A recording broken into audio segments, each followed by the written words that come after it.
సంపదల మూలము సుమనోహరి లక్ష్మీ శ్రీ చక్రవాసిని మాత శ్రీ విష్ణు ధర్మ పత్ని తనని నమ్మిన భక్తులకు దరిద్రమును బాపు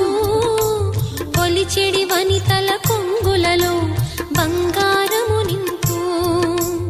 అష్టలక్ష్ముల రూపున అవతారం దాచినది కష్టములను తొలగించగా భూమిలో వెలసినది లక్ష్మీదేవి కథ శ్రీ లక్ష్మీదేవి కథ లక్ష్మీదేవి కథ శ్రీ లక్ష్మీదేవి